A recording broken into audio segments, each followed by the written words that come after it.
I'm Debra Morrison, a 42-year financial expert.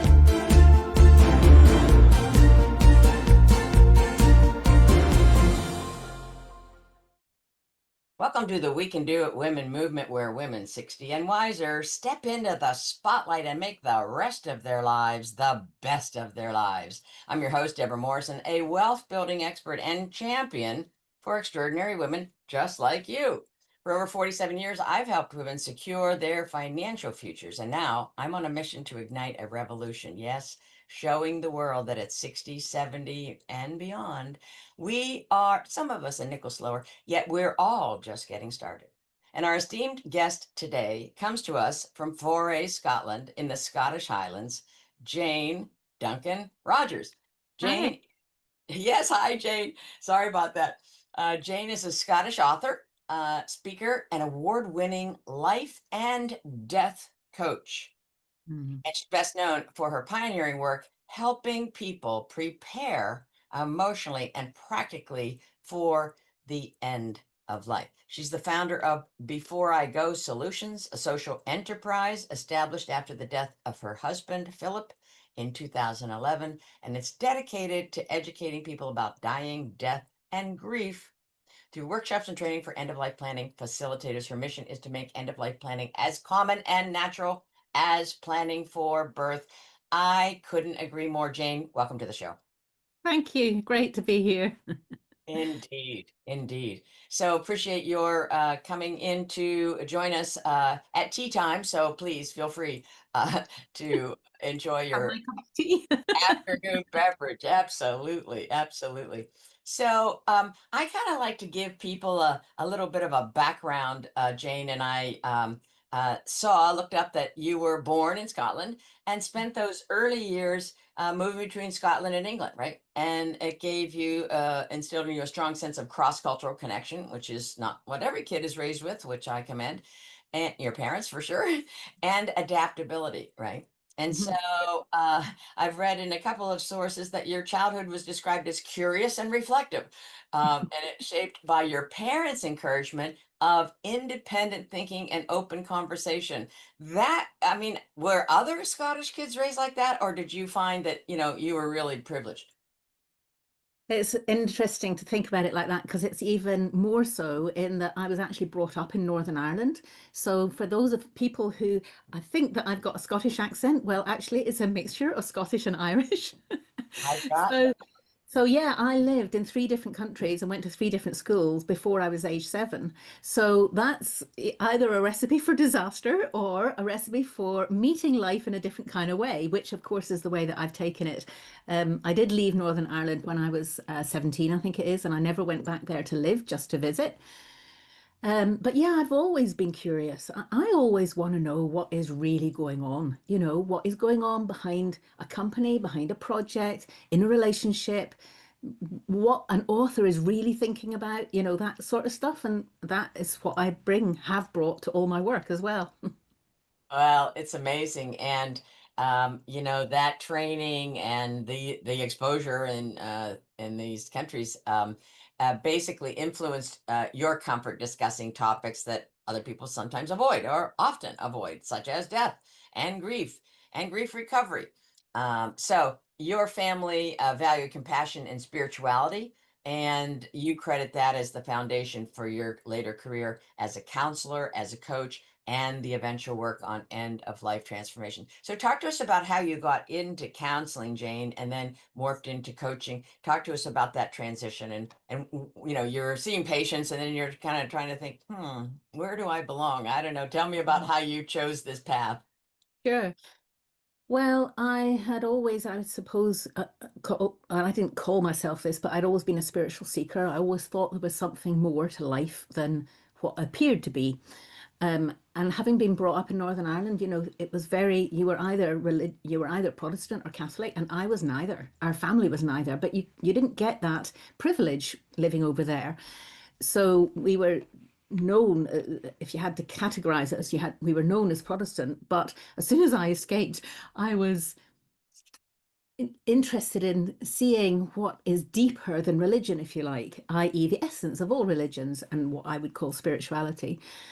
Um, I studied with Louise L. Hay, who wrote You Can Heal I Your know. Life. I'm so happy for you. Yes. I was very happy too, especially when I discovered that it was the last training that she was doing, that she was taking personally.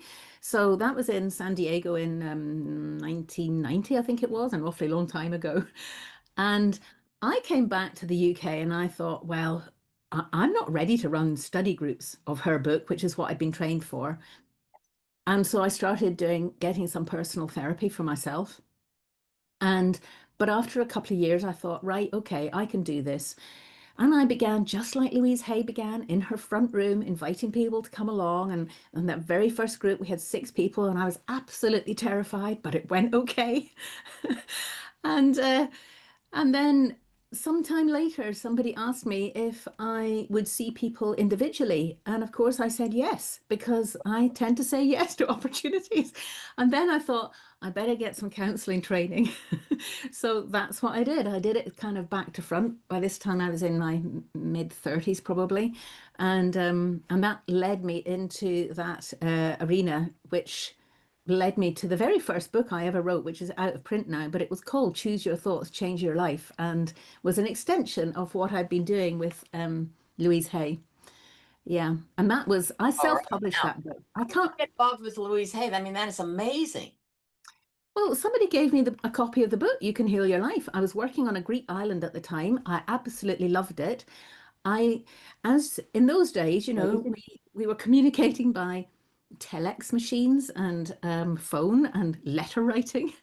I wrote to them and I said, I would love to train with Louise Hay and I don't have any money. And they wrote back and said, we are going to give you a full place on our training course. And so all I had to do was raise the money for the airfare, which was considerable, of course, but I did manage that, and that was it. It's like from there, I mean, major change happening at that point, I can tell you. I can even imagine. What a pioneer Louise Hay Yeah. was, and her work and the legacy continues. It's completely rich. When I read that, I was like jealous. Yes, I was. I understand. I was happy for you. So, and then how did you meet Philip, So your husband? The Greek island that I was working on, he was also working there. And although our paths didn't actually cross on the island, we were introduced by somebody else who had been working there as well. And I had recently just in my personal therapy said to my therapist, I think that I might be ready for a relationship now. I was 35, I think, 34. And I was wondering why I had not managed to have successful relationships past a certain amount of time, which had led me into therapy in the first place. And anyway, I told her this in the session, and she said, uh, I said, there's no good men out there. She disagreed. At the end of that session, she told me, I have a friend of mine staying here who's going to your office. He can give you a lift. That was Philip. That's how I met him. Oh my gosh. So change your thoughts and change your what life? Was that your first book? Yeah. Choose your thoughts, change your life. Yeah, it really Choose, works. yes. I there was just something in me that said I got to know how they met because well, and that's why. Amazing. So you were married for 20 years. 20 years. And Jane has a TEDx talk, which I recommend so highly. And I listened to it and was in tears and completely wrapped up in her story. And she starts and finishes this TEDx with, let's talk about the elephant in the room. So lead us into that, Jane. Well, along with wanting to know what goes on behind the scenes and everything, I have this tendency to want to talk about whatever elephant is in the room. It doesn't really matter what it is. I can cope with anything so long as it's there in front of me. So, um, this, depending on your viewpoint, is either a good thing or a bad thing. But I I was talking about death. Now, in those days, that was 2017 when I gave that talk. I had just started this, well, I had written my book, Gifted by Grief, which was my memoir after Philip had died. And I was talking in the book, but I was also giving talks as well, obviously, about death. And in those days, people didn't want to know about it. They still don't want to know about it, actually, often. But I I had to talk about it. This was part of my healing. Writing the book was part of my healing. And then I was invited to give a TEDx talk, and that was that was quite something. I'd never talked to that many people in the room before. There were about 400 people, and it was like, oh my God, can I do this? Yes, of course I can. Well, And excuse me for interrupting, Jane, but just for our audience, uh, Jane gave her TEDx at Finhorn. Okay, I'm just saying. It wasn't like down here at at the corner of Main and 6th. no, it was I'm associated with the Findhorn Foundation, what was the Findhorn Foundation, which has been a very important and long-standing spiritual community for quite a long time. They are going through massive changes at the moment, but for those of you out there who think that the Findhorn Foundation doesn't exist anymore, it's just changing. There's loads going on here at the Findhorn Eco Village. Yes, Um, exactly.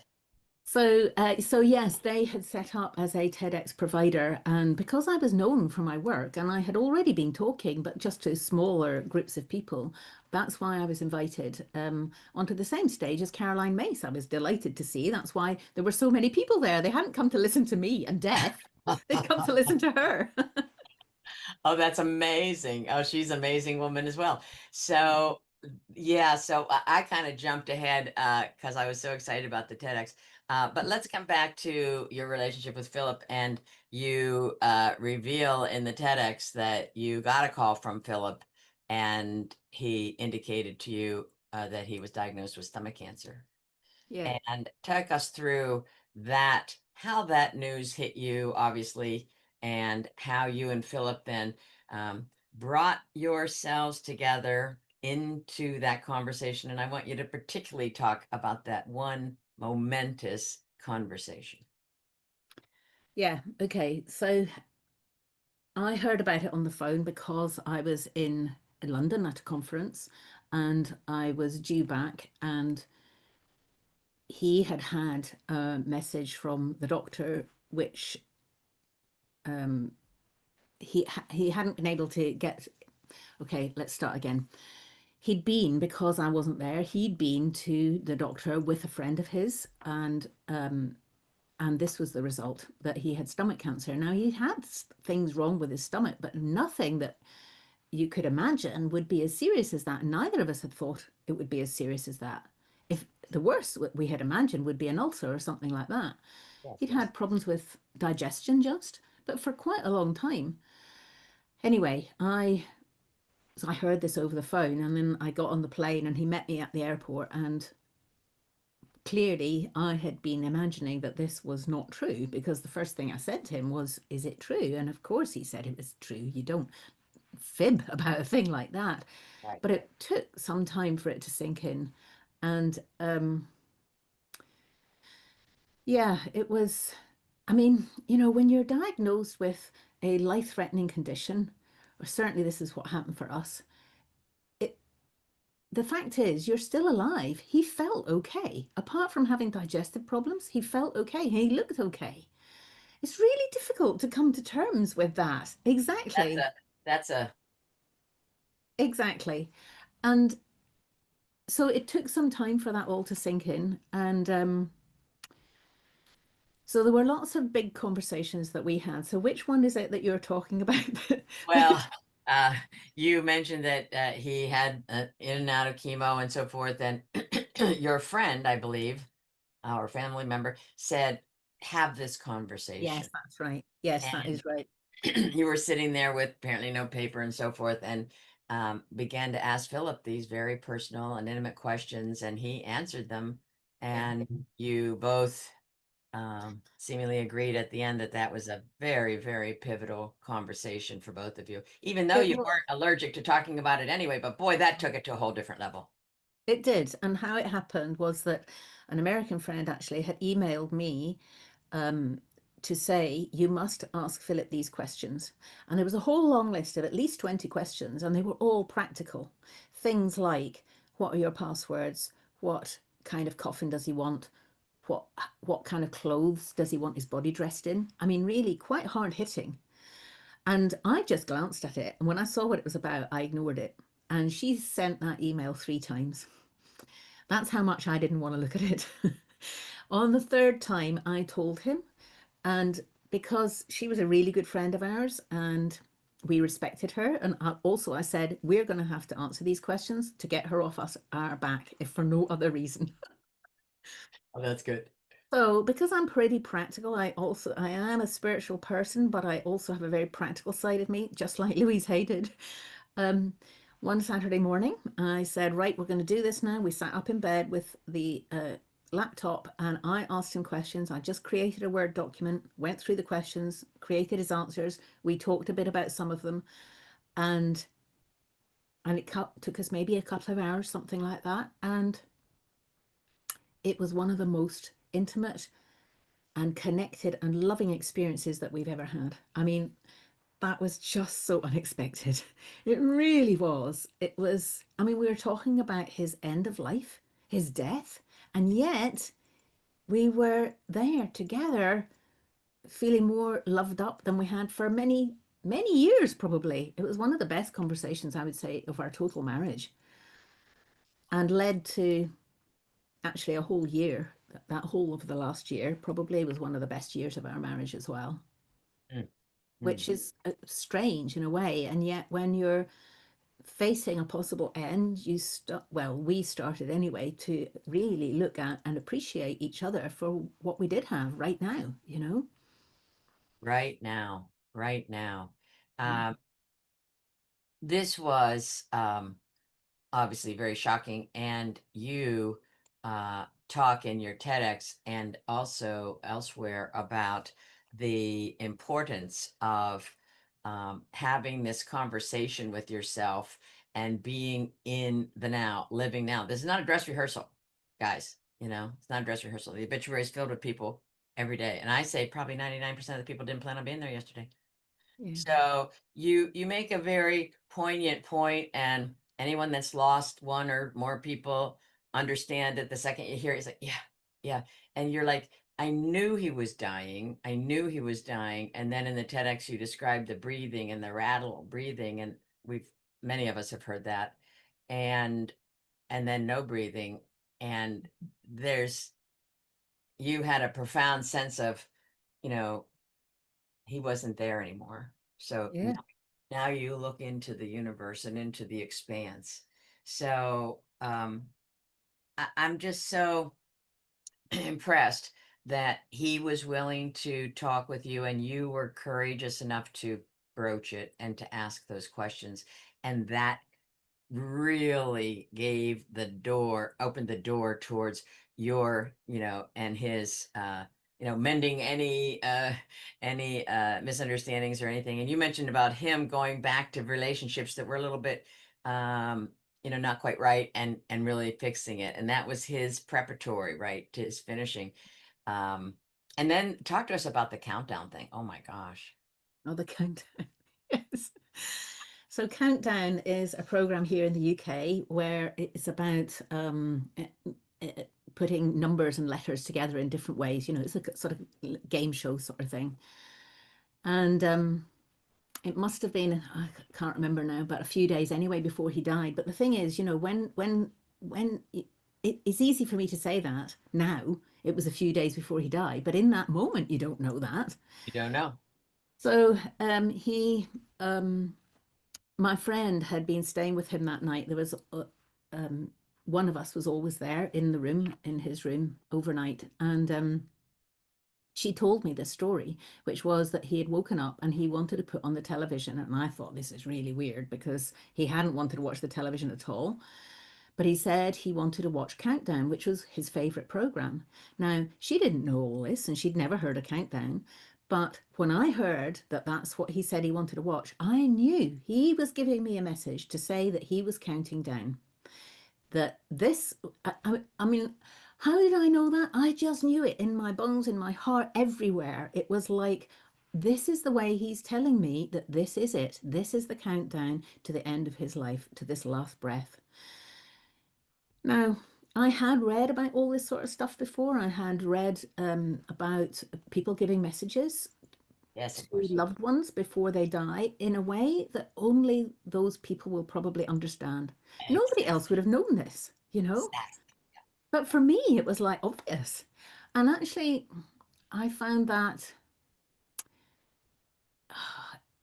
it was lovely. Again, it was just lovely to know that somehow he knew and that he was able to communicate with me in a different way from straightforwardly, but in a metaphorical way, and that I would receive that, you know, and gain some comfort from that. And it was great. It was great because I knew Well, it was happening anyway, you know. yeah. Yeah, excuse me for interrupting. Gain comfort is, to me, that's his gift, right? I mean, you did have very frank conversations and loving exchanges, and yet at some point, that is such a profound moment. That metaphor is often very useful, very Yeah. useful. Because as you said, you knew at some level, and yet you didn't know it's today. Oh. And so there's that. I want to just say this to people. We've got a lot of people that have gone through a lot of death experiences of their partners, their friends, their children, their parents. And I want to give the message that every day is, an uncertainty for any of us. And yet, as we're walking that path with a person that we love, Mm. it's so important to be present and to be in the now. For Yeah. your point, you don't know if that's going to be the last time, you speak with the person. Um, you talked about Philip, excuse me, beginning to write again, and Mhm. I found that very intriguing. So, I was looking up what did he write on, and apparently he wrote kind of on, kind of putting a bow on what you have, right? Mhm. Not necessarily, earth shattering, cutting edge stuff, but Mhm. coming home to himself and to his next chapter. Um, so has his writing been instrumental in your coaching and so forth? Has it been published and so forth? Yes, he had been a writer on and off of various bits and bobs, but not anything particularly published. And that had been one of my frustrations in our marriage that he wasn't putting out more writing because he was talented. But he started writing a blog in this last year, and it's not available anymore. But in my book, Gifted by Grief, which was the memoir that I wrote about 2 years after he had died, I take extracts of that blog as well as the blog that I was writing because at the time I was working with small business owners, helping them with improving their business. Now, you can't go through an event like this without it affecting your work. Of course, Right, you of can't. So course. that's what I was writing about. And in that book, there's extracts from both the blogs. And his writing was part of the healing for him. Now, he did not heal physically in the way that we think about. We think that healing means that You're your better. body is okay, and then you're alive again or alive still. But I spoke to he was addressing the cancer on lots of different levels, not just you having chemotherapy and everything, but lots of other alternative treatments. And one of the healers I went to see after he had died, and he told me that he felt that Philip had healed on all sorts of other levels, even though it hadn't been at the physical level. And I could understand that. That was very helpful because there were some things that he resolved in himself that had not, before he died, that he had not managed to in his life. He was 66 when he died, which now that I'm older than that makes me think it was really, really young. Yeah, terribly young. Yes, yes, But exactly. anyway, yeah, I can't remember what the original question was now. Sorry Well, about the writing. no, you were talking about his writing, and he was very uh, well, I was talking about he was kind of writing about coming home, but you wanted to him to write more, and then you've incorporated his writing and the blog and so forth into your books. Um, and you were a little sorry that he hadn't written more because he was an excellent writer. Um, Yeah. Yeah, let's talk about the uh his death being your greatest fear. Was it a conscious fear? I mean, he was like 11 years older than you. You were 54. You were widowed at 54. And Yeah, so that's right. question, how long was this fear of Philip's death pretty conscious for you? Oh, quite a long time, because it It's had been one of the, yeah, yeah, being abandoned had been a theme in my life for various things that had happened in my childhood that we don't need to go into now. But so it was one of the things that stopped me getting involved in a successful relationship. It was one of the things that made me cautious about being married. Um, by that time, I'd got a handle on it, so I wasn't allowing it to stop me. But I always had this fear that, especially that we didn't have children. He'd had a vasectomy, and so we couldn't have children. And there's a whole other story about that. But anyway, I ended up with no children of my own. So then it became, right, okay, well, what am I going to do if Philip dies before me and I'll be all alone in the world? And it really was a really strong fear. And then it happened. And it's like, oh my God. But you know what? This is really weird. It's almost as if the fear of it was almost worse than it actually happening. I can't really say that because you can't compare those two things. They're not comparables, but it was it was like, he had died and I just had to get on with it. I didn't, unless I was going to die myself, and which right I now. knew I didn't feel like living, but I definitely wasn't going to kill myself. I was going to have to get on with it, and that's what I did. And I didn't need to have that fear anymore because it had already happened. I mean, it's a bit of a mad way to think about it, but that is what happened. It's so true. And the work I've done with widowed people is, and this doesn't happen immediately, obviously, but in time, people really divulge the worst thing that ever happened to me ended up being the best thing. They Yeah, never take life for granted again. They never lack the gratitude that, is often a condition of humans. We're not really grateful for what we have. And so these cataclysmic events, if you will, are very, very uh, good teachers, right? Good teachers. yeah, And yeah. so you talk about framing death planning, not as morbid, but as an act of love and marked by, I love these words, presence, peace, and connection. And it Hmm. spares the family members unnecessary distress. So clearly you're having this conversation with Philip and you're asking him practical and emotional questions before his death. And there's something that's, I mean, there's nothing else then. There's no more secrets. I mean, that No, you're at the core of both of your beings. And yeah.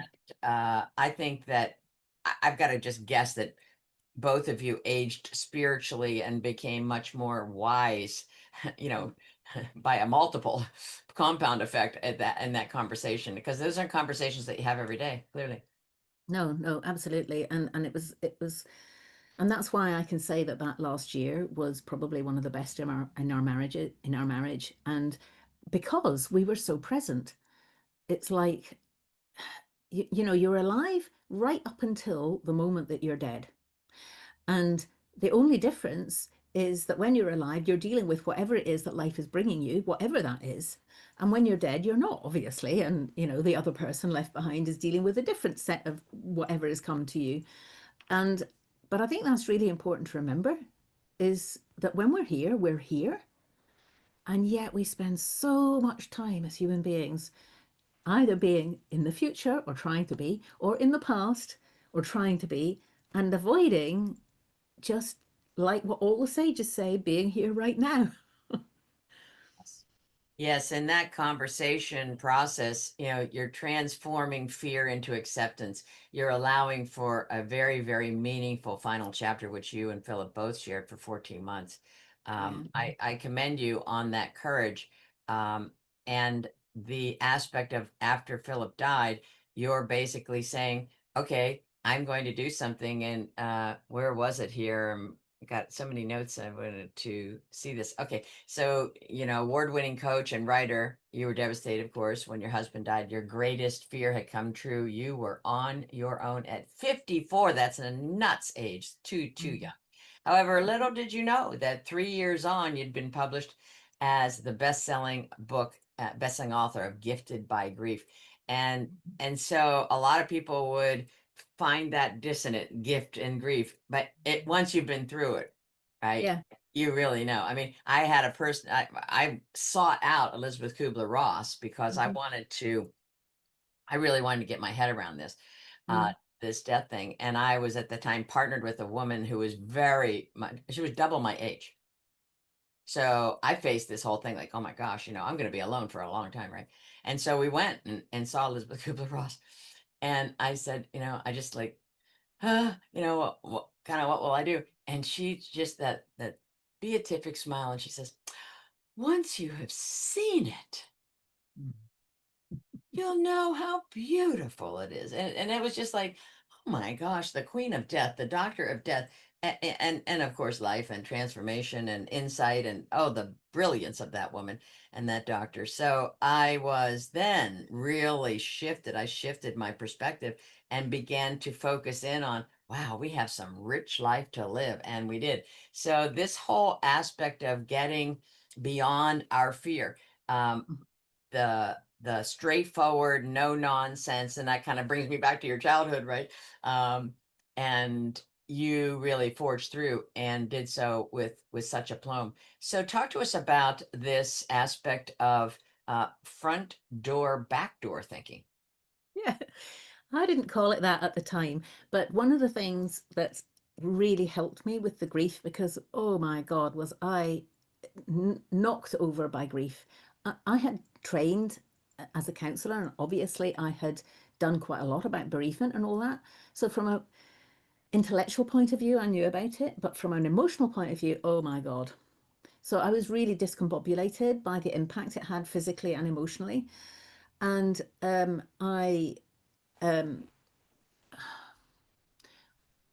right, I've lost my train of thought now. You were very discombobulated with the process of grief, even though you had studied it and studied it, you had it in your That's right. head, That's and then right. it happens to you, and it Then it becomes very, happens. very Thank you. spiritual and physical. Yeah. And I held on to one thing that Louise Hay had said, which is what you feel, you can heal. Oh, right So now. I knew Right. that. I knew that I knew that was the only thing that I knew was that I mustn't suppress the feelings.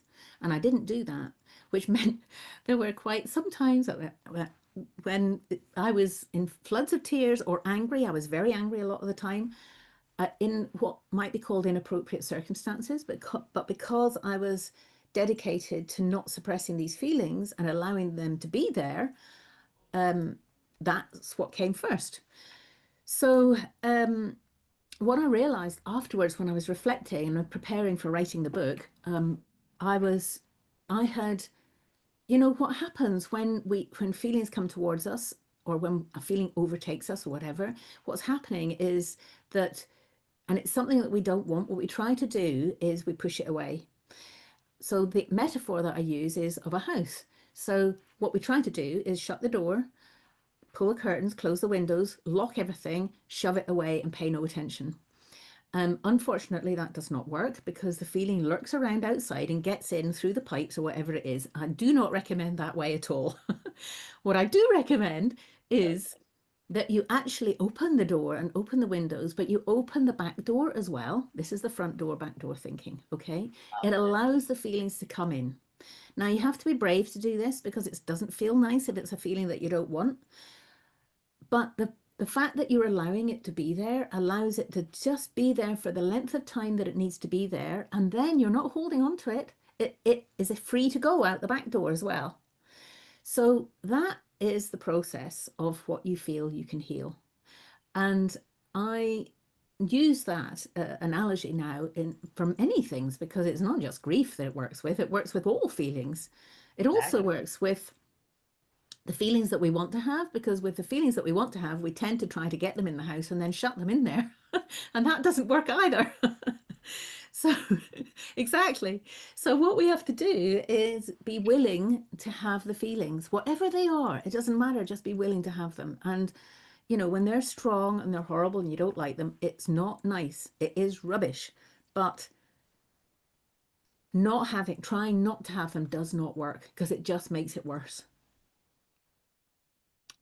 I couldn't agree more. I use the analogy, let's say you're a woman in a swimming pool or a man, but I deal with women. You're in a woman in a swimming pool and you're keeping this beach ball underneath the surface because you got to keep the beach ball down. You got to keep the beach ball down. You're going to keep the beach ball down. And some kids come in, they do cannonballs. There's little waves in the pool, and you're keeping the beach ball down. You're going to keep the beach ball down.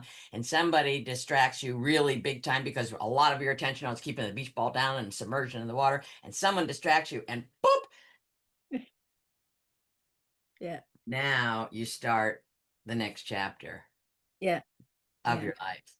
And I cannot agree more that the ways in which we channel, Jane, our energies Mhm. largely defines the pace, I think, of grief recovery. Yeah. Uh, and, and I love your aspect of, you got to feel to heal. Tears, the shower for the soul. Mhm. This aspect of you talking in your TEDx talk called "How to Do a Good Death" is Mhm. so critical, and you've done, and you could write another book and call it "How to Do Caregiving Well" because you did it beautifully. So this now morphed into your professional mantra, if you will, is now later life wisdom woman. And that's a mouthful, but I love all of the meaning there. So, how'd you get that idea? And now you've moved into conscious writing about conscious aging, embracing aging with grace and joy. And you've got this online community. So, talk to us Yeah. about all of these unfoldings that you have created for all the people that are lucky enough to be in your purview. Thank you. Well, there were certainly unfoldings because none of it was planned. I mean, basically, in Gifted by Grief, I had written a chapter about these questions that I'd asked Philip. And despite the fact that that book is full of all sorts of juicy spiritual awakenings that I'd had, um, this was the chapter, the practical chapter was the one that people liked. And I had a lot of people telling me, oh my goodness, I need to answer those questions as well. So it dawns on me, okay, I need to respond to this. I'll put on a workshop. I knew how to put on workshops. That was not difficult. Um, and so I did that locally and it sold out and there was a waiting list as long as I could have done it twice, put it that way, just like that. And so I thought, oh, right, okay, So anyway, that's what the TEDx talk came out of. I then wrote another book, Before I Go, The Essential Guide to Creating a Good End of Life Plan. I started a not-for-profit called Before I Go Solutions, and it was all geared to helping people answer these questions in one way or another. Everything was about that. I trained a whole lot of people around the world to become what I called end-of-life planning facilitators because we discovered pretty quickly that people need support to do this sort of thing, even if it's just a listening ear to talk things through. And that also there's a lot of misinformation out there about death, and mainly because people don't want to talk about it. So for some reason, I'm able to bring a light tone, let's say, not maybe light-hearted, but a light tone to what many perceive as a dark subject. And I think that is helpful. One of the unusual things that I discovered, because I assumed that when people talked about this kind of stuff, that they would get emotional. And of course, I was well placed to deal with that because I'd trained in therapy and I had been seeing counseling clients for years by this time. But actually, that's not what happened. Almost 100% what happened was that for some reason, it was as if the framework of practical questions allowed people to explore those things without the emotion. It didn't have to be there. That somehow belonged somewhere else.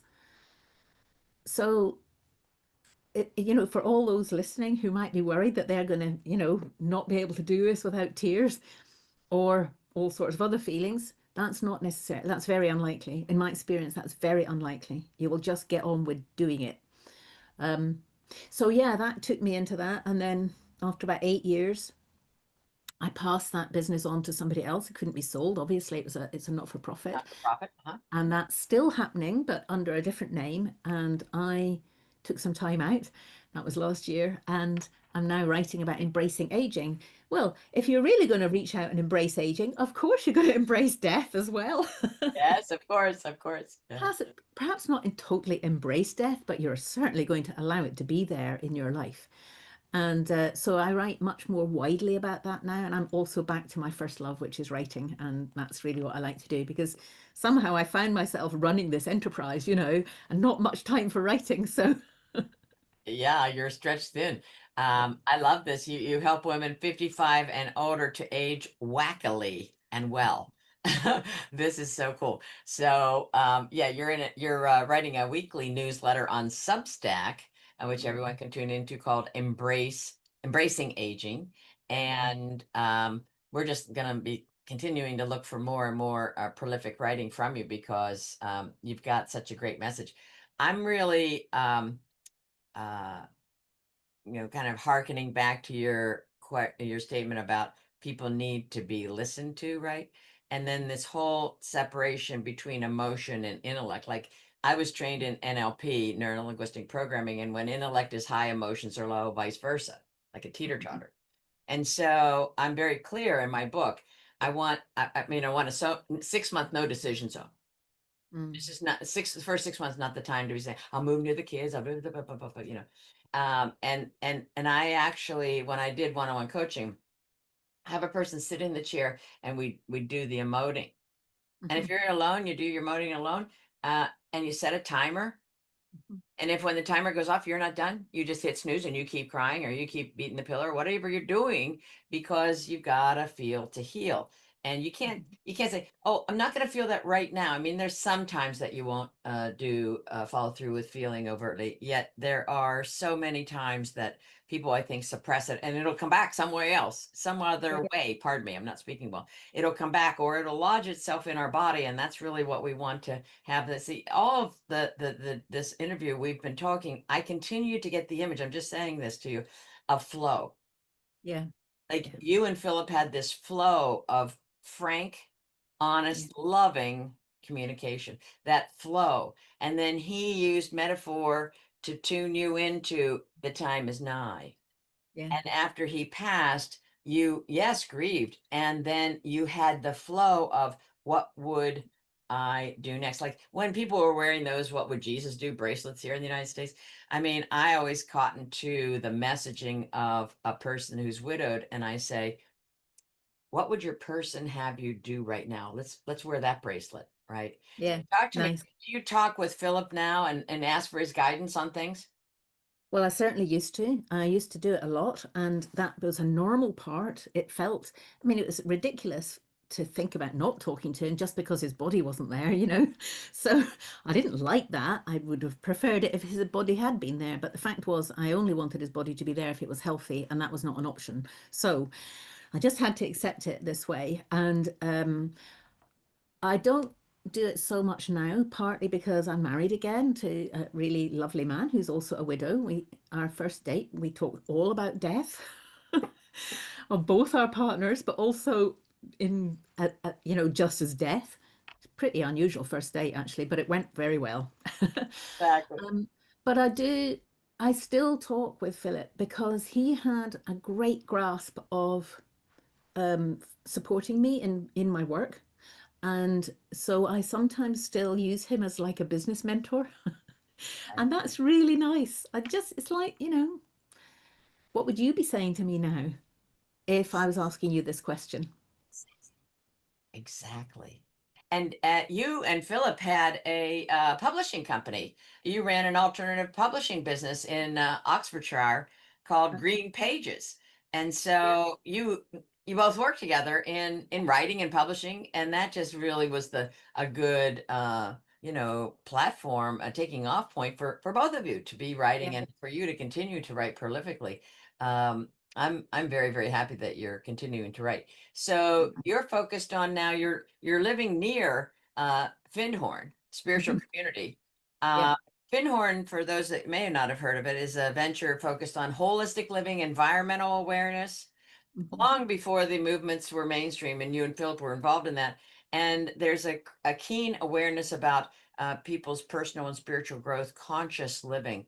Mhm. So you continue to teach conscious aging and end of life planning in and around Findhorn. Talk to us about the brilliance. There's so many past founders, the husband and wife caddies, Mhm.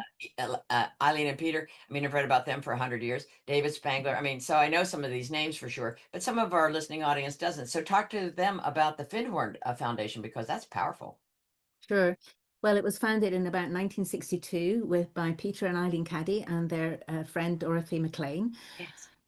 Again, it was not an intentional thing that they founded. There's a whole fascinating story about how it started. I highly recommend looking out for their books. They've all written books. They're all dead now.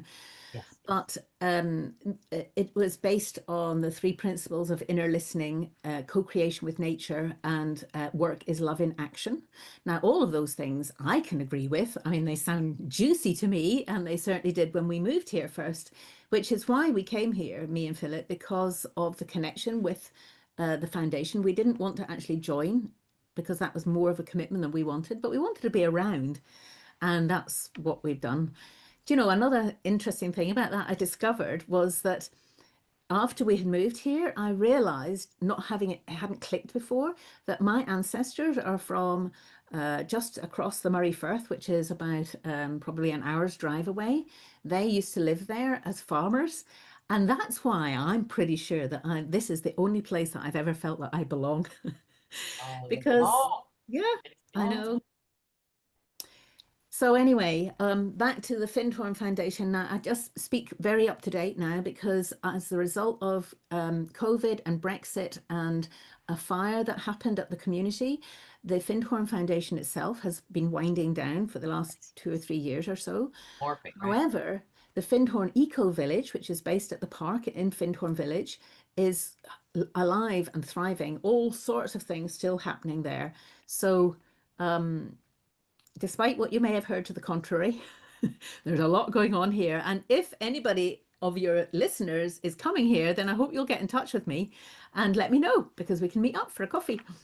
I would love to do that.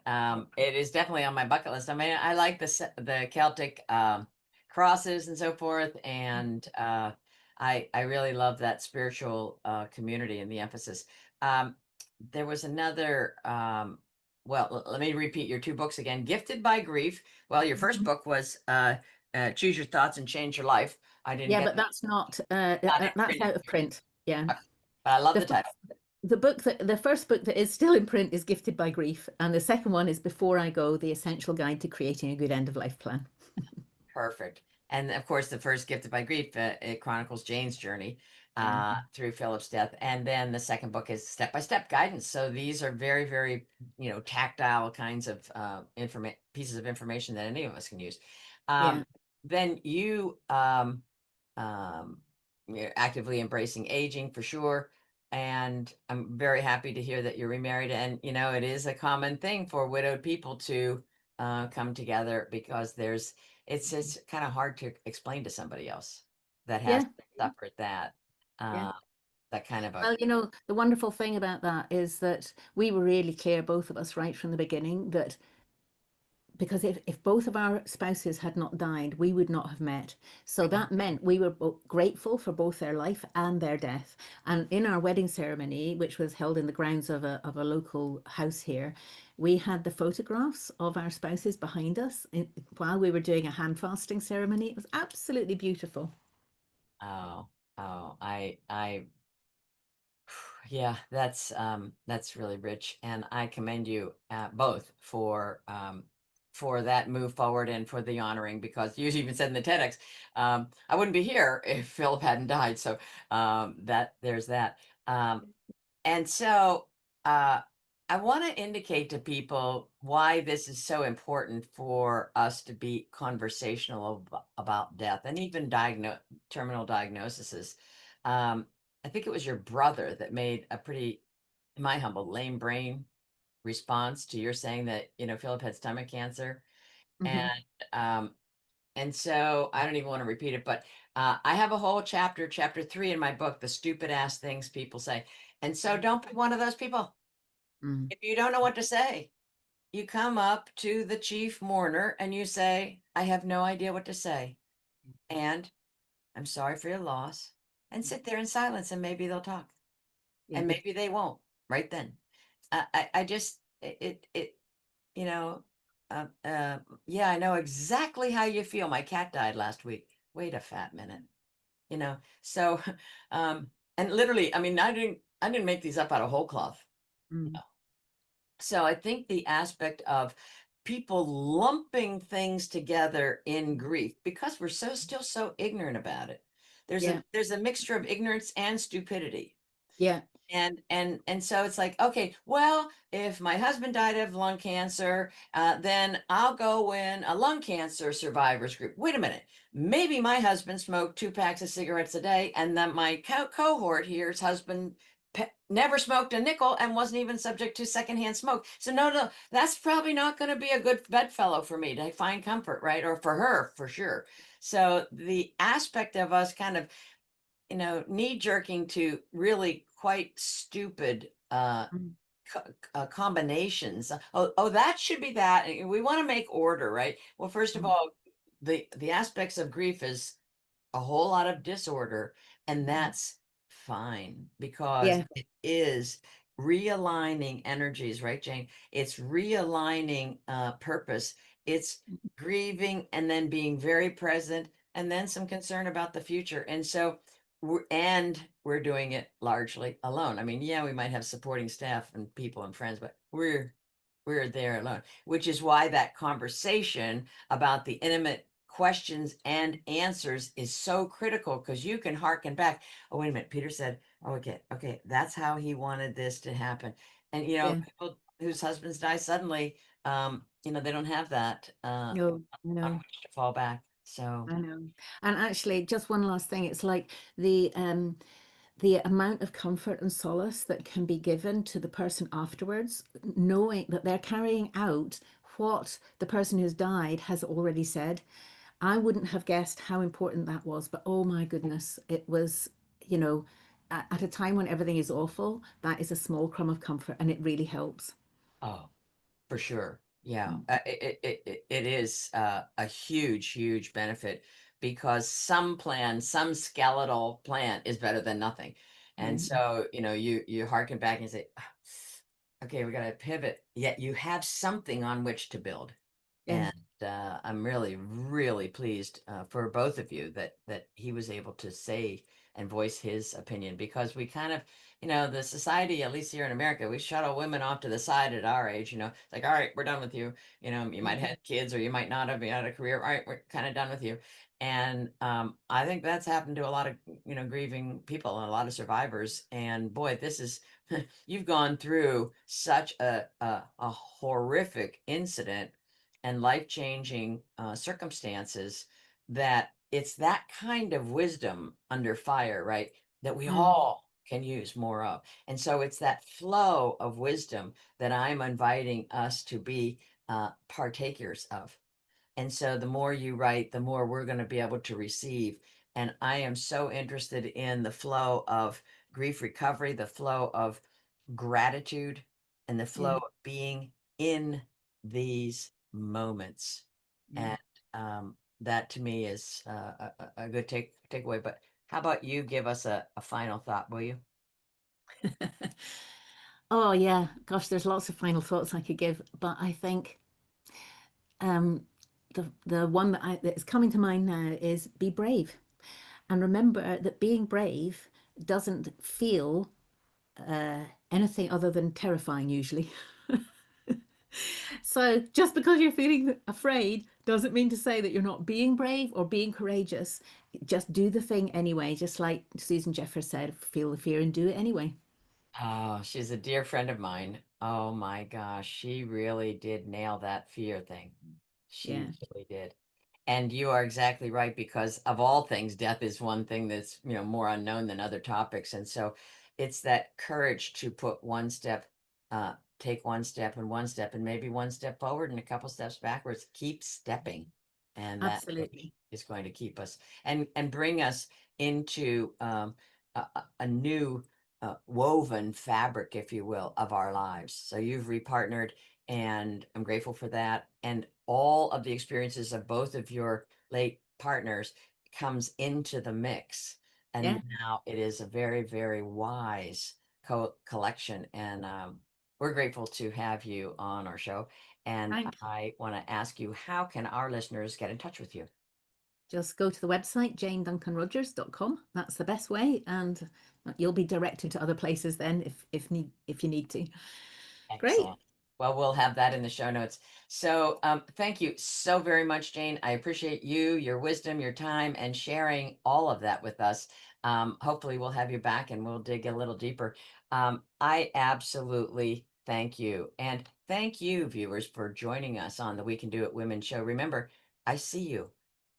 I value you. And your greatest chapter is just beginning. If today's episode sparked something in you, I invite you to say yes, like Jane has said yes. Do you have to know every step? You won't.